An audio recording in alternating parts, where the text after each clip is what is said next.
Take it away, my brother. Thank you. Hey guys, how is everyone doing today? Hope you're all doing great. Sorry again if I've been MIA for a while, but I've been caught up with work, but it's so glad to see your faces again. Welcome, Wendy, to our Sunnyside Chat. Hi, We're so happy to have you. thank you so much. I'm excited to be here. Of course. In case I didn't introduce myself properly, I'm the program manager of the Growth Initiative. Kenny and I have been working on this program for a while, and like so far, it's been great. All these wonderful young men and women that you see in front of you have been doing such great work, working with real life clients on their advertising campaign, everything, and they have been so proactive, and they have been learning from a lot of personnel and professionals from the industry from different backgrounds. And we're so Nice. excited to have you because your background is very interesting, and I think, we can really dive into the topic of like, diversity and inclusion and empowering the youth based on your background. For those of you who don't know Wendy, um, Wendy is the Chief Diversity Officer of New York City Comptroller. And Wendy, we would really like to hear more about, your experience of like, have you worked before as a director for, I think, the NYC health department for youth programs or something like that. Yes. But I'm gonna let you talk more about your experience, and I think we can get this started. So please, Wendy, tell us a little bit about your story, your background, and how you got to where you are today, and what exactly is the New York City Controller about, and maybe like elaborate more on like that part of the industry and like your Yeah. role in. Yeah. So I guess before I begin, I just want to give a big shout out to Kenny, who I had the pleasure of e-meeting since we're all virtual. We're living this big virtual life. And it was an amazing conversation. So I'm excited to finally see the faces behind all the beautiful statistics and the wonderful program. And a big shout out to you, Alex. It's Alex, correct? Alex? Oh, me? Yeah. Oh It's no, it's Jack. Angelo. It's Jack. Angelo? Oh, because I saw Alex, and I was confused. Angelo? I think that was Anthony who emailed you, Anthony Sanchez. Oh, okay. Anthony, no, I'm Jad. I'm the other guy. Jan. Okay. And just shout out to all of you that are part of the internship program who are focused on making sure that no matter what, whether we have a situation with COVID, that you're getting your professional experience so that in the future you always have a place that an experience that you can refer to as you grow in your academic career. In addition, today joins me the wonderful, very smart, intelligent Kevway. I don't know if Kevway, you can do one of these and wave. Kevway works with me on a day-to-day, and she has been really a huge asset to our team. She recently put together many of the private sector resources for women and minority-owned businesses across the city. And she was our expert around private sector funding. And now she's moving into her expertise around stakeholders, which is really exciting. And she was an intern with me. So I thought you would benefit from hearing from her a little bit as I tell you about my position. But she was an intern. She started as an intern last year. And now she's full-time, living that good full-time accountability, which is different from when you're an intern. So I'll talk a little bit about me, and then I think I'll talk a little bit about like also potential internship opportunities in my office too, so that you have resources all around. Is that good? Okay, excellent. All right, so I guess where do I start? I don't know, you sent me a bunch of questions. You just want me to talk a little bit about. Well, yeah, if you can start telling us a little bit of like, what was your first job and Yeah, how did you evolve and how did you discover your interests, to yeah, get to where you are and like has this always been what you wanted to do, or has your shift changed? Because, and I don't mean anything by that, but like, your focus was not really media oriented, but it's Yeah. more youth empowerment, climbing into diversity. And tell us a Which little bit by the like, way, it was not either. mm, So right, here's what you'll learn. I'll tell you what you learned before I talk about the story. Um, First, what you'll realize is that you'll have many careers throughout your lifetime, and you'll have many areas of expertise. And what you're really doing is polishing your skill set as you grow. So, as I said, I'm Wendy. I grew up in Washington Heights. My parents are Dominican, so I'm Dominican.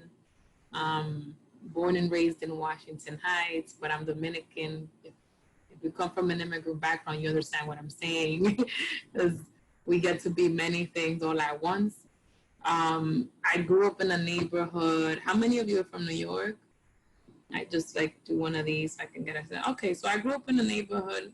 I'm sure many of you share the same story. That when I was growing up, the majority of the residents that lived there were either immigrant or low income, and we all had a very similar story in that our parents were either working multiple jobs, and my mom worked 3 jobs. She was a single mom, so there was a lot of, I left your breakfast on top of the table. I'm leaving. Bye.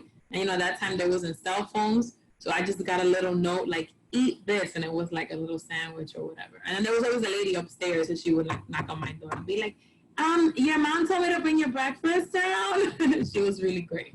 So, it took a village to raise me, as I'm sure it takes a village for all of us in the room. And I just shared that because I want you to understand that one of the skill sets that you gain when you come from a family that is an immigrant, that's low income, that's facing all the poverty issues that we see on TV, all that stuff is true, but you become resourceful. I mean, you just like the biggest skill set you have in life is how resourceful you are. Eventually, what happened is I ended up moving to Delaware when I was about 16. And if I fast forward and I can tell you that the reason my mom moved is because she was very clear that if somehow I stayed in New York, that I was either, and what if I can say this, that somehow I was going to be pregnant and barefoot and lost to the hood or something like that. Like that's what was going to happen. So she was very convinced that that was my destiny. So she thought that moving to Delaware would give me an opportunity to have a better chance, which is very interesting because, as you know, immigrant parents can be a little bit strict.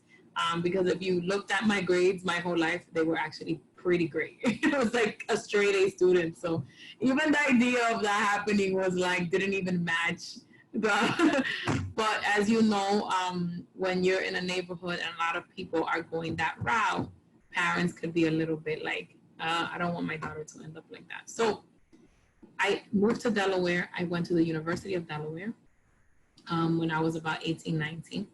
And I became the president of the Hispanic organization. And I went through a major culture shock in Delaware because it was the first time, that I was around white people. I grew up in a neighborhood where I went through a reverse shock, like where everywhere where I grew up, everybody was like me. Everybody was Dominican or Black or Puerto Rican, but they were definitely not white. And my concept at that time was that Saved by the Bell was like the closest thing I understood to like white culture and what it meant. But it also meant that I didn't have a clear sense of who I was relative to a white person. And I'm highlighting this because it has a lot to do with my job in the fast forward. I didn't yet have that sense of consciousness yet. So when I went to Delaware, I learned that very quickly. It was probably the first time it hit me like, oh, I didn't know I was poor. It was the first time it hit me like, oh, not everyone's an immigrant. Not everyone shares a story. And I got a lot of comments like, what are drug dealers like? Does your mom clean a store? So there were a lot of assumptions because I I went to school with kids at that time who were not exposed to anything outside of their neighborhood, very similar to the way I grew up, but in vice versa. And what they understood from a person of color or someone who walked and talked like me was that somehow I came from this family who was like, you know, trying to kill me or something, which is not the case, as you all know. But that was my first. If I want to tell you, the first time that I gained my polishing of skill sets on how do you become a chief diversity officer, you live it. You live the racism, and then you start defining where the social inequities happen. That was the first time. I'm going to give you, not all, there are many, but I'm going to give you multiple times. As I grew, I moved into the phase of being in college. So at that point was when I became conscious about who I was and what I needed to do about it. And a lot of what we have been taught is that, at least for me and my family, is you should be also grateful to exist in this wonderful America and just do your job, put your head down, and move forward. I don't come from a family of activists, although my mom works really hard, but I don't come from a family of activists. So that sense of consciousness that you need to be a chief diversity officer had not developed yet. But I met a group of young women. We started this group when I was in college called the Youth Empowerment Task Force. And we knew that in a school where 99% were white and only 1% were Black, Latino, Asian, disabled, you name it, we were just less than 1% at that time, that we needed to figure out a way to survive the next 4 years. So we built this club. It was called Ola at that time. We also built what was called the Minority Overnight Program, which allowed for young kids of color to come to the school, and we were kind of like their ambassadors, and we built the activities for them so they can feel welcomed. And then we took it up a notch, and we petitioned the president to get us an advisor. And the advisor's job was to make sure that a certain percentage of women and people of color could at least come see the school. I'm highlighting this because this is what I do for a living now at a larger scale. Exactly what we built in college. And I want you guys to all know that every single time you have an experience, you're building out your career. And those two particular experiences where I still didn't have the level of consciousness that I have now allowed for me to build an understanding of needs. And I hadn't even gone to school yet. I hadn't even read a book, nothing. So just a lot of what you go through on a day-to-day are going to be the core skill sets that lead you into your direction. The other piece to that is that I knew I was angry. I mean, hangry, all of the above. Like everything about the system drove me crazy. And I used a lot of that anger to help drive solutions. I didn't always know how to do that though. I wouldn't say that in college I was kind of like, oh, I know exactly what to do. We just changed this policy, this regulation, whatever, which is what we do now, right, Kevin? But what did happen is because I was so angry, it pushed me into getting involved. It pushed me into like creating petitions, into creating campaigns, into asking like, how come there are not more Dominican kids at my school? How come there's no Black people at my school? How come there's no Asians at my school? Like, this is crazy. Like, I knew that was a problem. I didn't need 10 textbooks to teach me that. And there wasn't a chief diversity officer major. So I majored in economic development, and I majored in a subcategory of poverty. And everything I did was around understanding the impact of poverty. But because my school didn't offer it, I found this professor who has since passed away. I loved him very much. And I told him what are the things that drive me and made me passionate. Or just basically, I just knew they made me angry. I didn't really realize it was passion. I just knew I was upset about it. And his name was Dr. Maring, he used to be like, Wendy, you must read more. You don't read enough. You just talk and talk and talk and you don't read. So that's when I learned that you must couple the two things. Here's where research comes in. You must read, you must be conscious and develop that. But in the same time, as you're building your skill set, you gotta become an expert. So I did. So I read a lot about poverty, a lot about economic development. And by the way, there was no major in poverty. I had to create my own sub major so that I can do the thing I was passionate about. I found a professor to help me. Now, did I know that it was going to lead me here? Absolutely not. All I did was I was following my anger at that time. So the other lesson for a lot of you, is, as I continue to tell the story, is that if you're passionate about something now, and you see that it's taking you, that it's driving you into your eye tick, you can't stop talking about it with your friends are so over you. It just happened to me a lot. Every time I used to talk about something, they would be like, oh my God, please, Wendy, just go, like, be quiet. They were over all my, like, did you see her on TV? There was not one person of color on TV. They're like, can you just watch Friends and be quiet? I'm like, I can't just watch Friends. But I loved Friends. I thought it was really funny. But those were the things that, like, pushed me. Now, fast forward. I'm going to skip over the whole middle because I'm going to talk about college. Now, fast forward.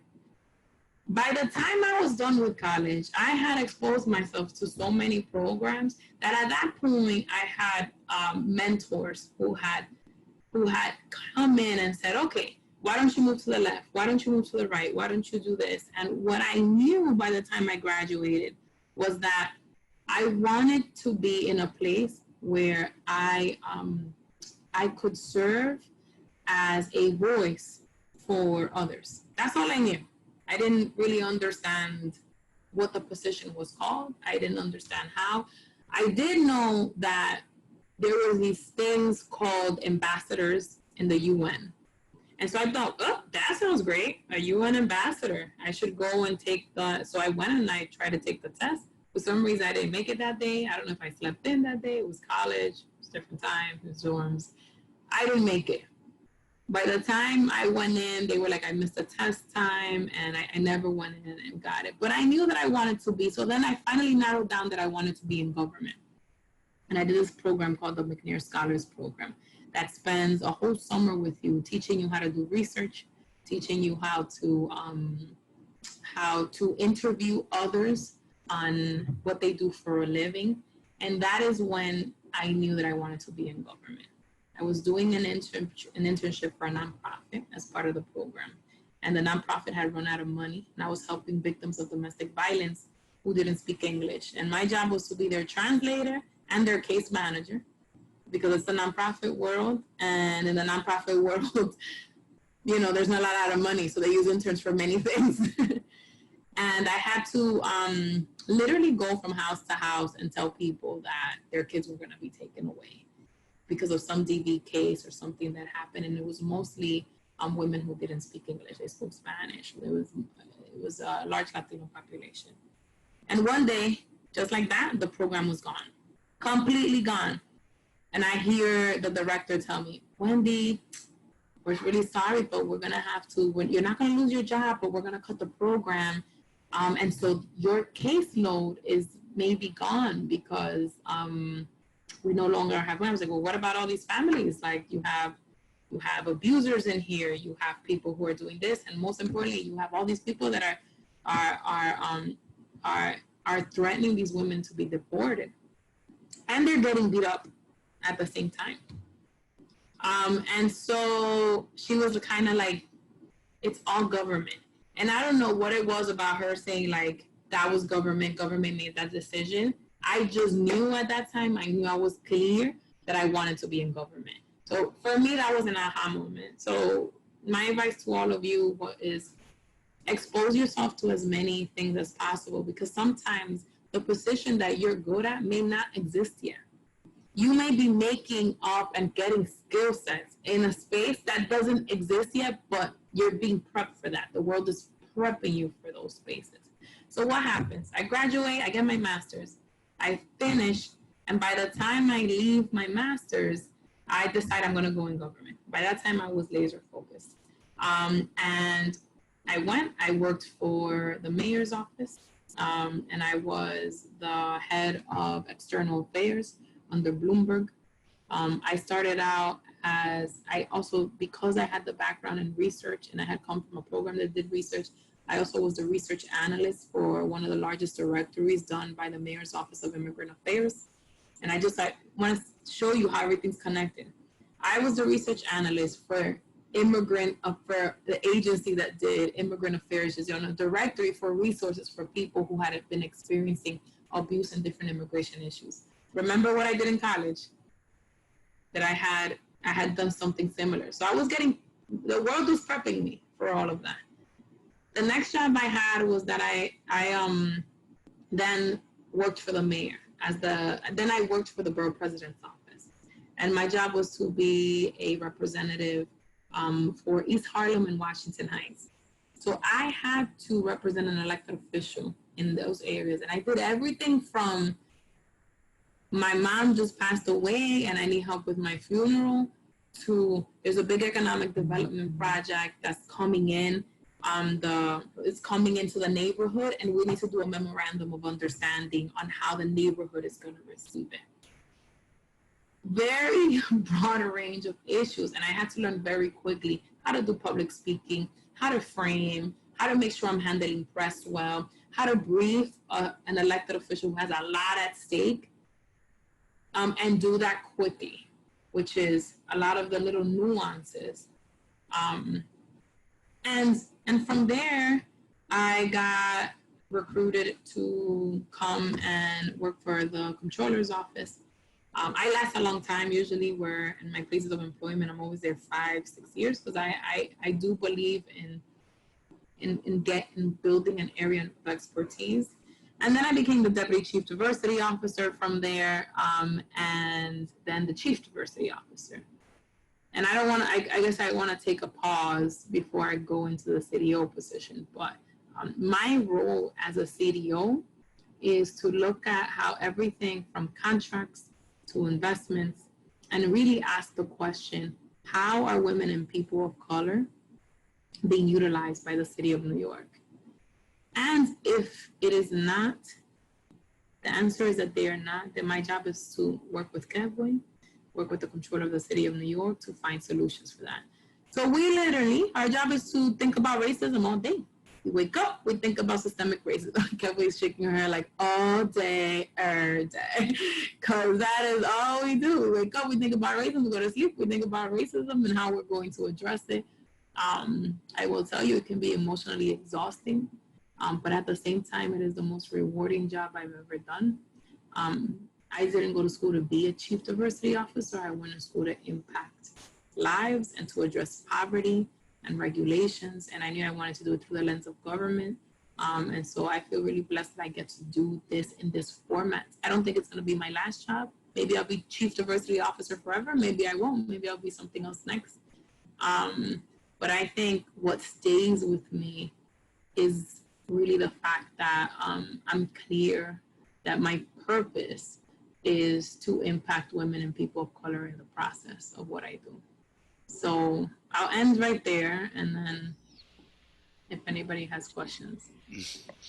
Well, before we get into everyone sending out their questions, I do want to say that we really appreciate the whole story that you've given to us, and I think one thing that I would like to pinpoint moving into the other questions and then moving on to Kevwe as well, since I would like us to hear of her experience as well. Would you say that your emotions, specifically your anger, has led to an investment into your passion later on? So everything started off with an emotion, and the emotion started off because of your observance of the world. I don't know if observance is a real word, but I'm going to use it. It can be a word. It can be in word. That's what I say. I make up words all the time, believe me. And I make them happen. I'm like, take it or leave it. That's it. Add it in the dictionary. So how you observed the world and how you felt about the world that you lived in just led you to perform your craft or to produce your craft.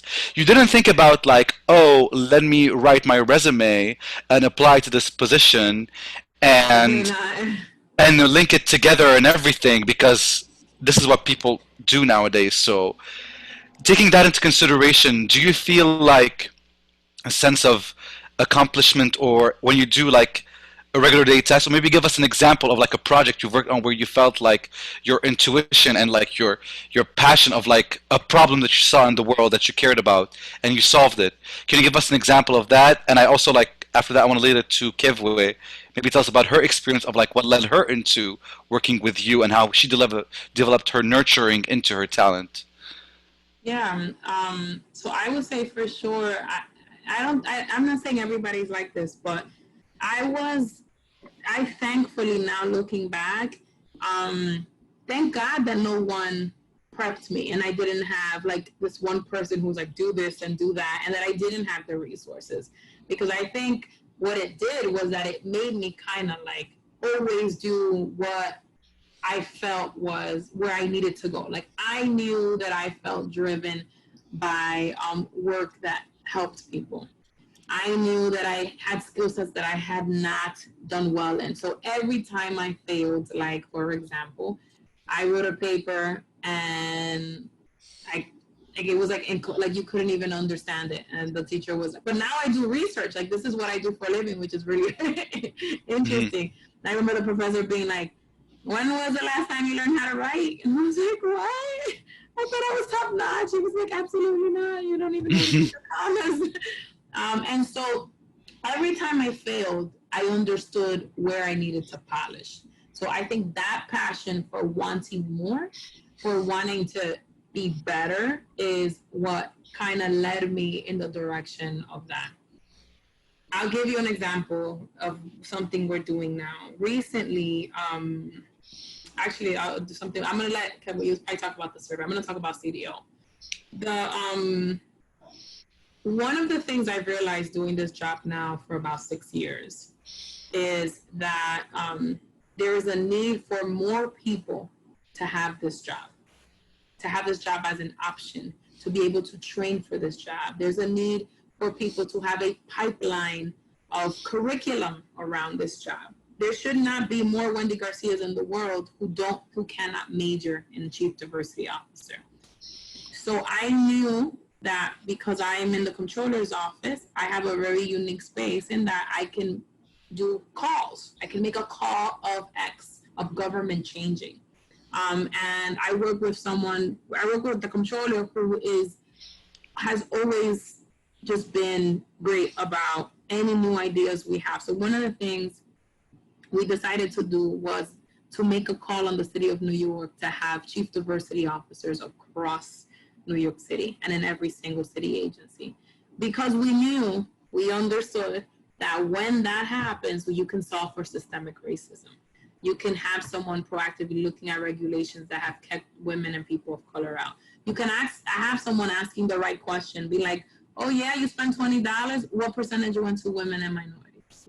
Because we know that when we invest in businesses who are women and minority, then they hire you, and then you are able to be employed and therefore then gain skill sets. And that's good for the economy.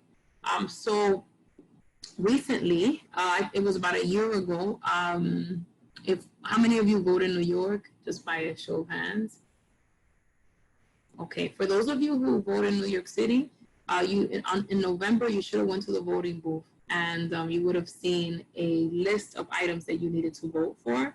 It was that long charter mandate. And one of the things said the MWBE program.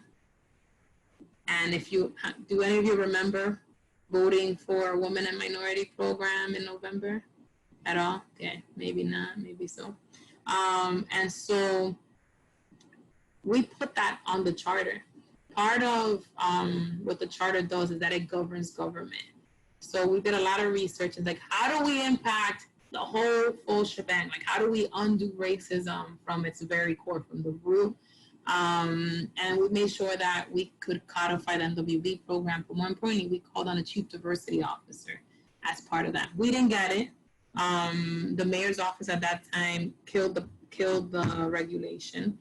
But now recently, as of a week ago, the Daily News just put out an article, which you can probably, maybe we put it in the chat, the Daily News article. The Daily News just echoed our call, saying that there needs to be chief diversity officers around the city. So what can I tell you? You realize there's a problem, then you realize that you're not the only one that can solve it by yourself, and then you push for more people to do what you're doing, so they can be better than you, so that they can push harder than you, so that we can solve systemic racism in a way that it's in the collective. And that is one of the examples of the many things we do. And I'll kick it to Kim. Okay. Hi, everybody. Once again, my name is Kebwe. So a little bit about me is I'm a recent graduate. I graduated from the University at Buffalo in December. Similar to Wendy's story, I come from immigrant parents. Throughout my whole college experience, I worked multiple jobs. I was an entrepreneur, so I learned how to do my own hair. I learned, because I was in a predominantly white neighborhood of my school. So I originally went to Plattsburgh State, and then I transferred out to the University at Buffalo. I did a lot in terms of like entrepreneurship. So I started writing people's essays. I started writing resumes just to keep money in my pocket, because I know how difficult it was back home, coming from immigrant parents who are trying to push you to go to college, trying to, have the best education possible. From where, if you don't mind me asking? Where? From where are your parents from? Nigeria. Oh, from Nigeria. Okay. Yeah. Mm-hmm. So that. Come through, Naja. So that was like a large part of my college experience, just trying to always keep money in my pocket. And that's where my love for entrepreneurship came through. So I majored in sociology and criminology, so the study of society and the study of law, and the study of crime, because I wanted to potentially go to law school to, fight for justice, public defender. And I think I really walked into my position just applying for opportunities. So throughout my whole college career, I've done about 8 internships. So I was doubling up on credits, doubling up on internships, because that is the best way to figure out what you do and don't like. It's really interesting to see hands-on and experience. Like, when you're like, oh, I want to be a police officer, you can read about a police officer, but you really don't know what it's like to be a police officer until you're sitting next to a police officer. So I say this to say that I did a bunch of internships. I figured out what I did like. I figured out what I didn't like, and I kind of landed at the comptroller's office by chance. So I went through a regular internship. So I applied online. I actually applied the day before the internship was closing. Procrastination at its finest. And I got the internship. I went through about 8 interviews that day. Yeah. And I ended up interviewing with Wendy's team, and they liked me, and I came aboard, and I interned for about 4 months. And when you're an intern, the typical intern you think of, I'm running to go get coffee, I'm running to photocopy this. It was not like that. It was definitely, they treated me like I was an employee.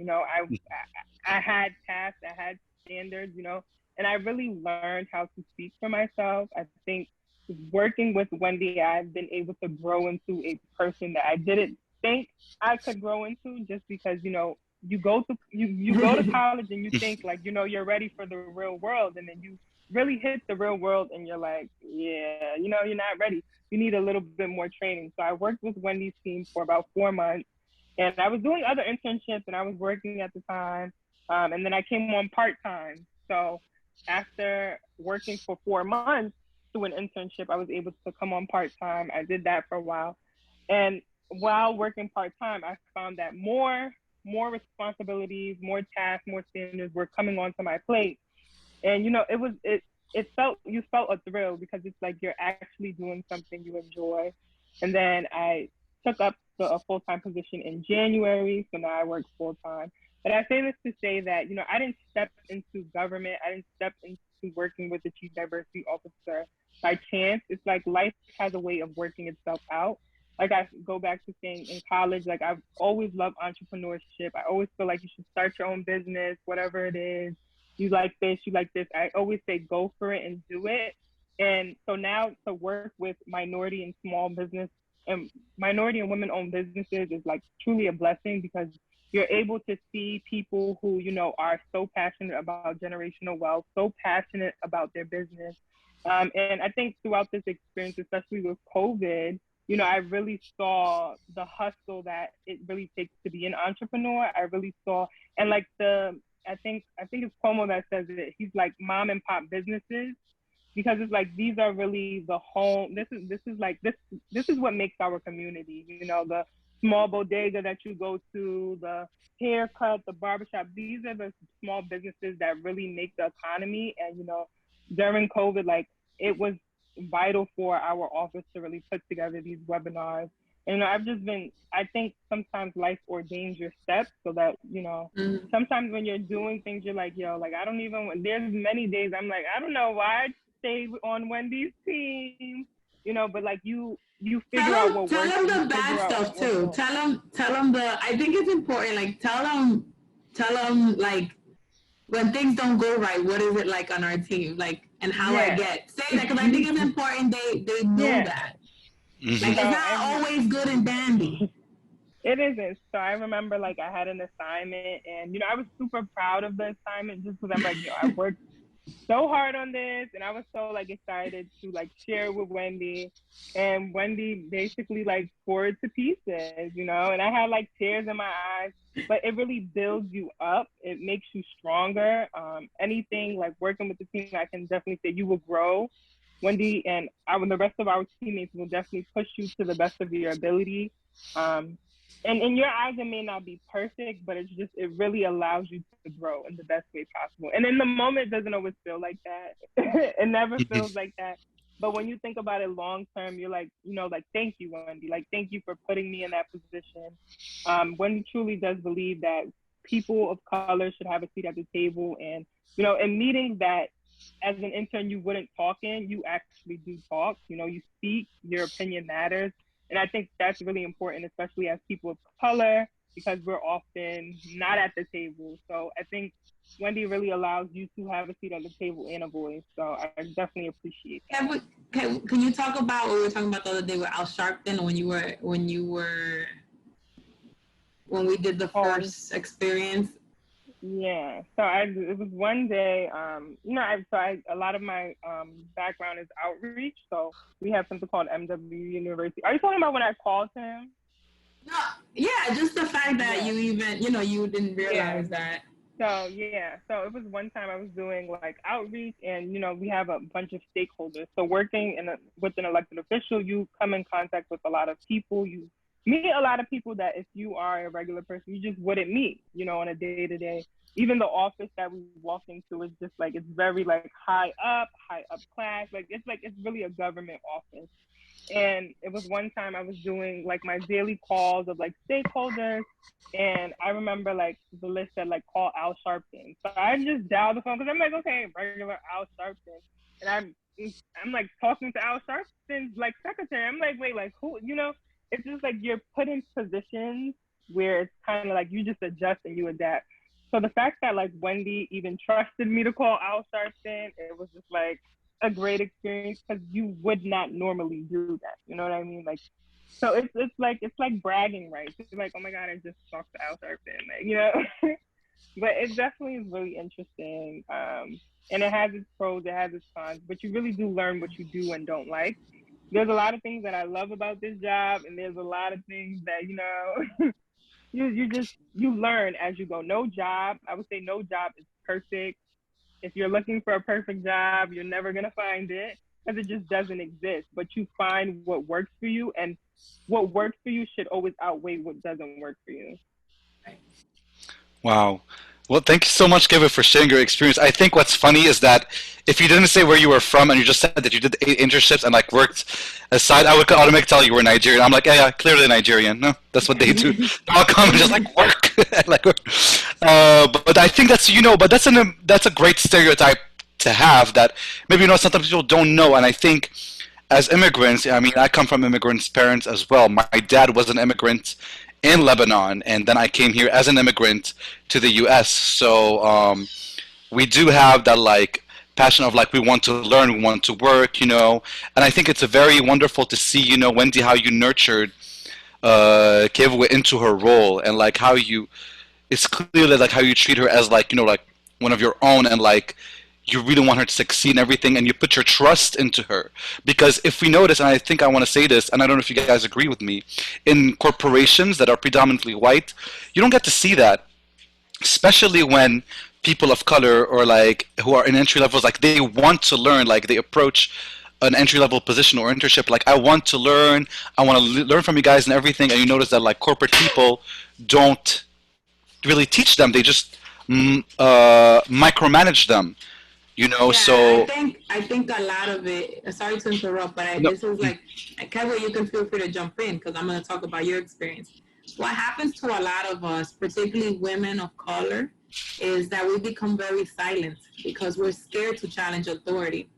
And so when I have staff that I see are silent, I force them to speak up because it's a skill set that you need to be competitive.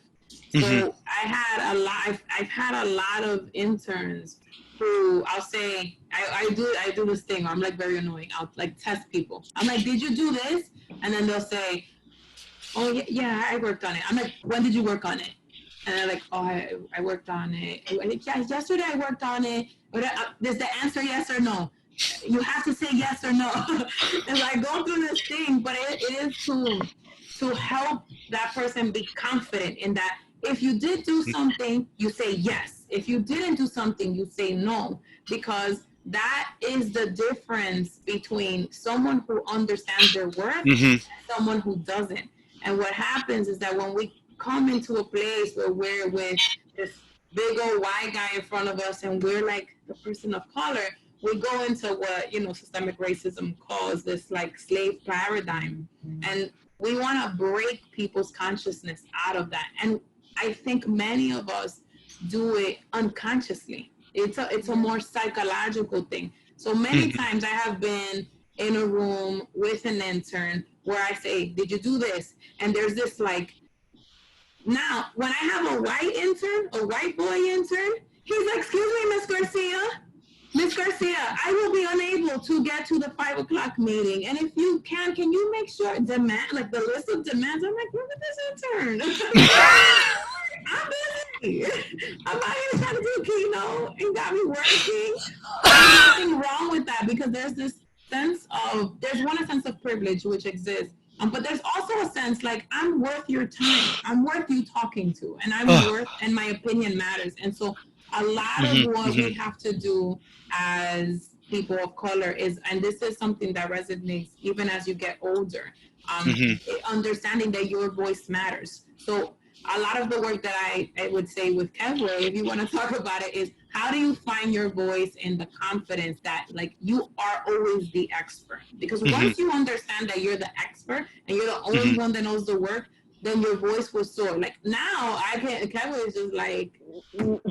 Like, you don't even do. She's like, I'm just gonna call and I'm gonna tell them, and I will call Urban Rights. I'll call the NAACP. I'll talk to this institute. I'm like, all right. She's telling me. I'm like, okay. What are we gonna do next, Kevwe?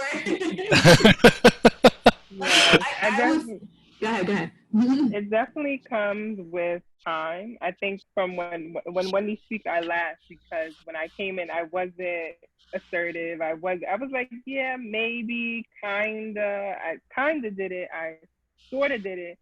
And now I'm like, yes, I did it. Like it's done, So it's like, I think you learn with time and you really get confidence through doing it over and over and over and over and like learning from your mistakes and like taking constructive criticism well. So when I was in college, I never took criticism well. I was just like, I'm right, you're wrong, like it is what it is. But when you switch from like college and work are like two different things. Like college trains you to just, do what you have to do just to survive kind of. But when you enter the real world, it's kind of like you need to learn how to adapt. Right. And like Wendy says, like, you don't get that. You don't adapt just naturally. Like you go through trials and True. tribulations, like you learn over and over and over and over again. So I really get my confidence from doing it over and over again, Hmm. practicing, trying it again, failing.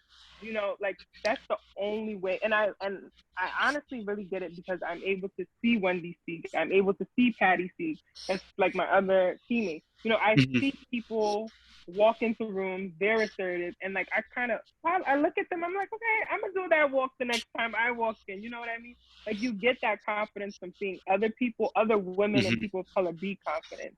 Hmm. So it really Absolutely. goes back to like having role models, seeing people Hmm. that like people are in these rooms making decisions. Like Wendy makes decisions in the office. Like I've Hmm. never like in all my years, I've never seen people of color make decisions that affect everybody. So it's like when you see that, you're like, this is possible for me.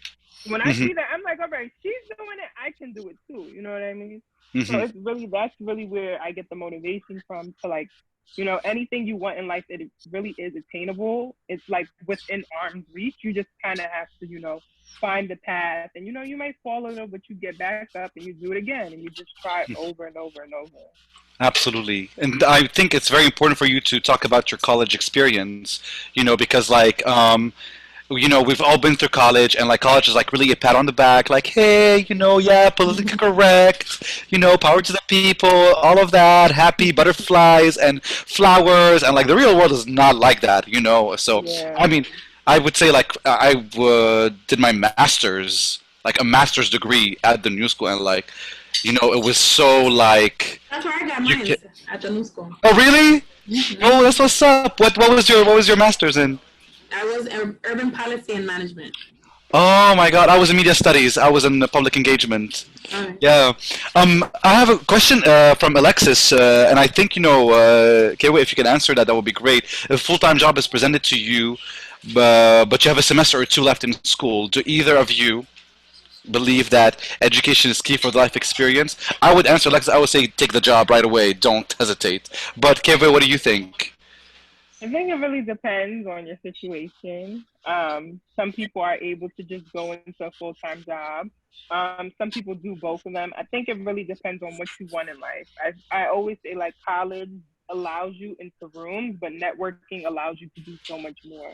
So I definitely am a advocate of school. I think if you're almost at the finish line, why not finish?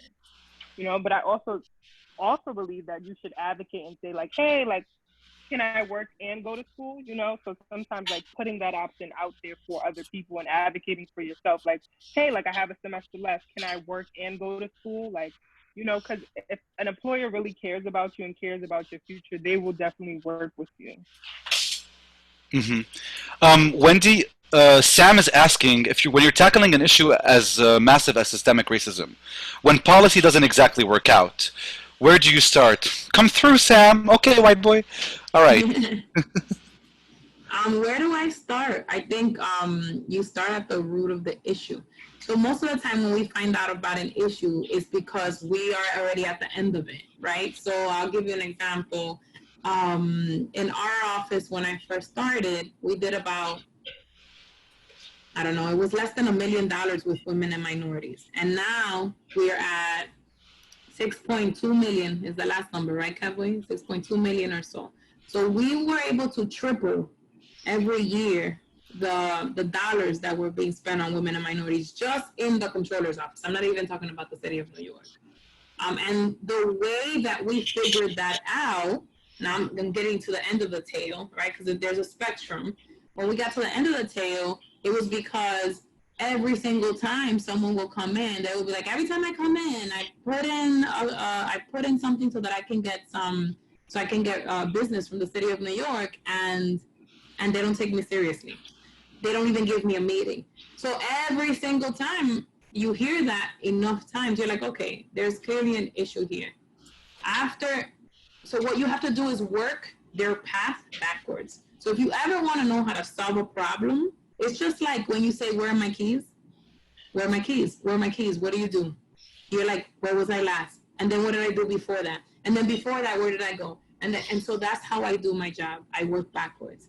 I figure out, I always understand that what I am seeing from face is more like the disease.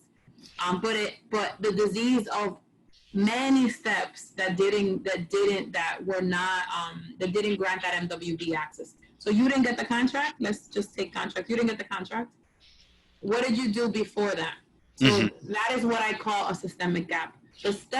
All the steps in between from the time that the person wanted to do something to the time that they didn't get it. Let's say there were 5 or 6 steps. Each one of those, in terms of a chief diversity officer formula, will have a systemic gap in it. Even under the circumstance that I find that someone is like, I didn't do it because I found it too hard.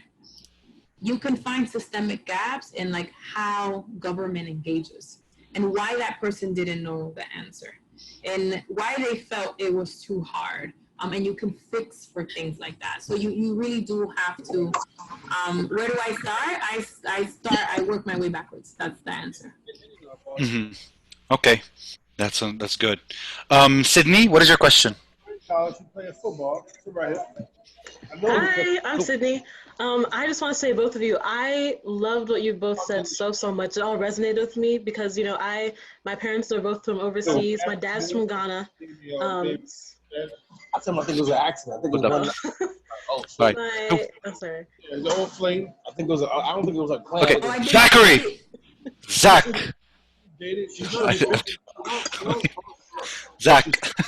Zach. But he's muted though. That's it's not Zach. It's Eddie. It's Eddie. Oh, okay. Because I saw Zach talking to someone behind. All right, let's go. It's okay. It's all good.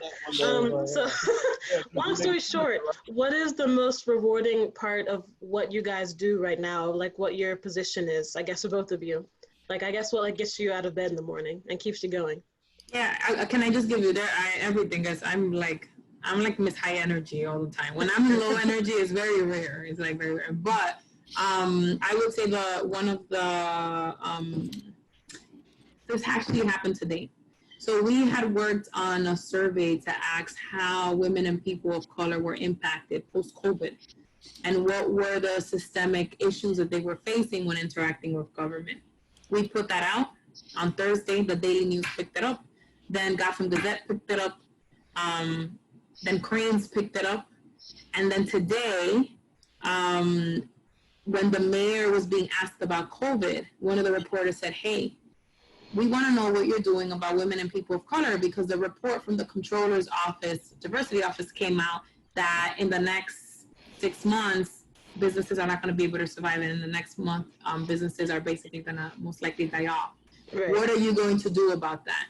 I got, like, my phone blew up. Like, the mayor was just asked about your report. This is a big deal. So subsequent to that, this afternoon, a new article came out saying that the mayor said that our report was correct, that there are systemic barriers that are existing, and that basically, like, he's going to have to do something about that. And he gave it to the racial equity group for the city of New York.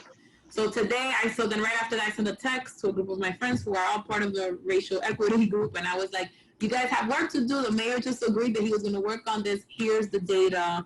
So I could tell you that came from, it was literally all 4 of us brainstorming, like, what do we need to do? It was an idea that didn't exist. And a month ago, the idea wasn't there. We talked to a bunch of people, and then it came to fruition, and we put the survey together and put it out. And so that happens a lot to us, believe it or not. A lot. It happened, like those kind of things. But this one particularly, because everything happened with COVID and Black Lives Matter, it was like the perfect sort of storm of things for the mayor to react. So that was really dope. I had a moment today where I was like, good job. Yeah, Awesome. I think to piggyback on Wendy, definitely just seeing everything come full circle. Because sometimes, like, when you don't sit in government, you don't see the people who are advocating for you. So, like, to know that there are people advocating for you, like, before this call, probably never knew Wendy, but, like, Wendy is constantly advocating for small businesses, women, people of color. So to see that people in government actually care, because I think my perception of what government looked like before I stepped into government is definitely way different now. I thought government was like this big, like these big people who just don't listen to anything anybody says, but like that isn't what government is. There are Mm-hmm. actually people who care, who actually really do want to change the system. So to really see it firsthand is like the best part. Right. Oh, I Mm-hmm. love that. Well, thank you. Awesome. Thank Right. you, Sydney. Brianna? Hi. Just wanted to thank everyone for speaking tonight. Really quick, I just wanted to know what are some of the resources that you guys use to stay up to date on well, the information that you need to do your job for systematic racism, just everything. I know it's not just Google, so I wanted to know what are the resources. Yeah, I think if you wanna, if you're interested in doing a job like this, the first thing I would do is you should read. I'm gonna tell you what my what my professor told me. Reading is very important. If you don't love reading yet, then you need to start, because there's certain places that a book takes you that you would never go. And also jobs don't train. Like you don't go into a job and then they're like, let me train you how to be really good at what you do. They may give you orientation, show you where the bathroom is, show you how to use a computer, some Excel sheets, but you don't really train, especially around social justice. Social justice, you live it. You have to do it every day. That's your training and orientation. So you can be really bad at it if you don't understand the full spectrum in history. So for me, I spend a lot of time reading about the origins of redlining. I spent a lot of time reading books of authors. There's this great book called Brown is the New White, and it talks about the change in the way how money is being distributed across the United States. Then there's also making sure that you're up to date with articles. One of the things I do just personally is that I always read about how chief diversity officers are being utilized. So I have like an alert on that because I want to know what's happening in my industry, what people are doing, why. Because believe it or not, Kevboy and I, and along with our team, with Patty and Brian and Marie, who just joined, we formed the opinion for the controller.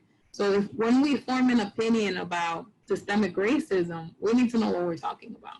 And that means we have to have a combination of what the media is saying. You have to talk to people who are facing it on a day-to-day. I mean, I'm a woman of color, but I don't know. I'm not Asian. I don't know what Asians are facing. So when I want to know, we're not scared to say, this is the joke all the time. Like, we're always like, all right, how many more people do we need to make sure? All right, we have 5 African Americans, we got 3 Hispanics, we have 4 Asians. We don't say, oh, we missed someone disabled. We didn't talk to someone disabled. So it's like a joke for us because we do think in like who in people's experiences are very important to us. So that we can make sure that whatever opinion we're forming, whatever facts we're putting together for that day is based on like everyday real life. So I would say the combination of reading, the media, real life everyday experiences, and you could probably do the same thing. I mean, it translates the same either way. I don't know, Kevway, if you want to add. Yeah, I think more because I'm a millennial, so social media is my go-to, but definitely using social media. Social media can be such a powerful tool if you follow the right people. So a lot of sometimes the things that I see, I get it from social media, then I'll jump on Google and I'll be like, wait, this just happened, so on and so forth, and then I'll send it to our team group chat. So like that's how I keep myself informed. But you definitely want to fact check your information because everything you see online is not true. So that's like my form, and then I also use Google as like my biggest one. On Google, you can actually do like recent searches. So like within the past 24 hours, what has come out within the past week. So I learned that in college. It's like a really good tool. You can like filter out like what like the newest thing, and the same thing with the Google alert. I put it on for like my name, diversity work, minority and small. So like when I was looking for grants, I put small business grants. So anytime a new grant came out, I would get a Google alert that says, hey, like this new grant just popped up, like check it out. So that's how I kind of keep up to date with what's going on. And it really depends on like what you care about. Right. Thank you. And I wanted to know, you mentioned publication. What's the publication that you use? Publication? Yeah, I know Adweek is like an example of one for articles. So what's another one? You mentioned you get your articles from somewhere. News. I read the news. Oh, just the news. Okay. I read the news. I read the New York Times. I read the Daily News. I make sure that I'm on listing for the Spanish news. The news is really important. If there, I think you don't have to believe everything, but you should know what people are saying and the different opinions that are out there. I think that's really critical because one day you will all be in a place where you will be forming the news. Like, for example, things that come out on the news is because we put it out there. It's because government creates it. So we actually create the news. We create the opinion. So you want to make sure, like, for example, the article on Chief Diversity Officer. Kevin, do you mind putting in the chat so they can see it real quick? Like, if you see that, you'll think, wow, this news, the Daily News made an opinion on this, but they didn't. We created the opinion. We gave it to the thing. We had someone in the press office playing around saying like, no, it's going to say this. No, it's going to X, Y. And there's someone dedicated to forming a citywide opinion on this issue. And we're the ones that get to form it. So you want to make sure that when you're saying something, especially if you are in this kind of environment, that you're going to say something that's strong, that's aggressive, that represents, and that it is really highlighting the voice of people who normally don't get to, who don't get to be voiced. Normally don't get to be the voices.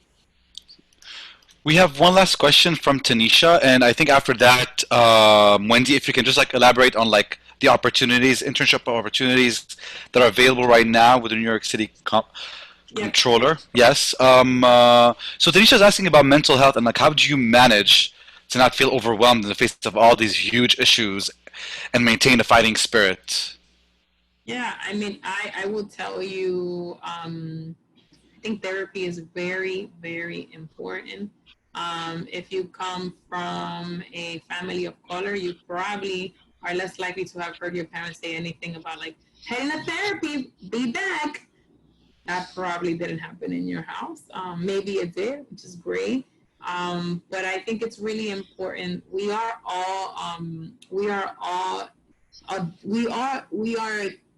the replication of our childhood, just older. So if you had a tough childhood, whether that was that you went through poverty, the immigration, whatever that was, the best way you're gonna be a leader and a good leader is if you address your childhood issues. And for that, you're gonna need a therapist. I would say that when I lead at meetings, I lead with all my insecurities that I have addressed already. So one of the things I always tell my team is, how are we feeling today? Why? Because I know that I tend not to ask about how people feel. I drill. I want to just get it done. So because I go to therapy, I'm more conscious of that as a leader. How are we feeling? Let's have a moment to understand where are people's emotional level today, because we know that emotion drives productivity. And if my team is not productive because one of them doesn't feel good, we're not gonna get the most optimal work out of anybody. So it's really important for me to know how people feel, so that they can do the best work. Also, when they're not feeling well, it's important to be vulnerable and understand that that not every day is a perfect day, which means my team needs to be able to see me be vulnerable. When I'm not having a good day, I am very clear that I'm like, today I'm not good. I'm just not good today. And Kevin will be like, it's okay, we got you, we're gonna do X, Y, Z, we're gonna blah, blah. But I can't expect people to give me what I don't give them. And mentally, especially when COVID was happening, Kevin can talk more about this. There were plenty times where I would do check-ins and everybody wasn't feeling good. Everybody was down. How do I ask a group of people to deliver on systemic racism and on issues that are already heavy when we're in the middle of COVID. Like, so we needed to do a little bit of therapy. We needed to spend time during office and just be like, how do you feel about this? Why do you feel this way? Because we needed to have that space. Because I knew if we had that space, then we can do work. But that needed to be taken care of first. And that meant that I also needed to be able to, as a leader, to express my pain in the process. So I am a big advocate of therapy. I'm a big advocate of vulnerability. I feel like if you can't do those two things, then you can't be a good leader. And it doesn't matter how passionate you are, how many books you've read, how much research you've done. If you cannot be human first in that process, you will not be able to reach or lead anyone else into their optimum space. Awesome. Thank you so much, Wendy, for sharing that. And due to time's sake, because I know the teams have to break out, I just wanted to know from you and Kevwe, any opportunities right now that you would like to share, or resources maybe that you're encouraging everyone to look into within the company or around your resources? So you should do the internship that Kevwe did. I let Kevwe talk about how do you apply? Or maybe you can send it, we can send it in the chat. In the chat, yes. And can they reach out to you if they have any questions? Yeah, well, we can, and they can reach out to Kevwe too, because Kevwe went through, I mean, I wasn't an intern, so I couldn't tell you like from the beginning to end. So I think Kevwe would probably be the best ideal situation. But if you want to do an internship with our office, it normally happens in February, Kevwe, is when it opens up, and then you come on sometime in June, between June and July. Because now with COVID, things have changed, and then the internship ends by August. You get paid $16 an hour. Yeah, 16.15. Perfect. There are other internship opportunities throughout the year that are being developed right now as we speak. So just look out for that, because there may be something available coming up for college graduates. I'm not sure yet. I can't talk about it yet, but there may be something coming down the pike as soon as August. So I will make sure that when that happens, I can send it to Kevin, and then Kevin can send that out to the group in case you do have college graduates available. There are many other opportunities. The district attorney's office has an internship program. The mayor's office has an internship program for college students. There's a program called Coral New York that has an internship program. And all of these places, I know commissioners, I know Secretary of Labor's, who most of them came from those internships. So if you want something in government or social justice, I would really suggest that you join one of those programs. Perfect. Well, thank you so much for you both. We really appreciate hearing about your experiences and the dynamic that you both have working with passion, on very important issues and very interesting projects. I thought that was a very fresh Sunnyside Chat, a little bit, different from like the usual like corporate and agency venues that we've talked about in previous ones. So I really want to say thank you for giving us a fresh and different take on what is out there in the world and how do we approach just like life in general. So we really appreciate that, and you guys have been wonderful. Thank you so much. And again, everyone, if you want to reach out for the internship program, you can contact Giveaway. Wendy, thank you so much. You're both amazing. And Kenny, I'll leave it to you. Okay. Thanks, Jad. Great job as usual. Thank you, Sister Wendy. I appreciate you so much. Thank you, Kevway, for coordinating everything. Kevway, I'm about to blast your email address through our Slack, so get ready for like 1 billion emails. You brought it on yourself. But thank you so much, you both, for your time, talent, and your truth this evening. You're definitely in the company of a lot of strong women that have been able to address the entire group. This group is from all around the country.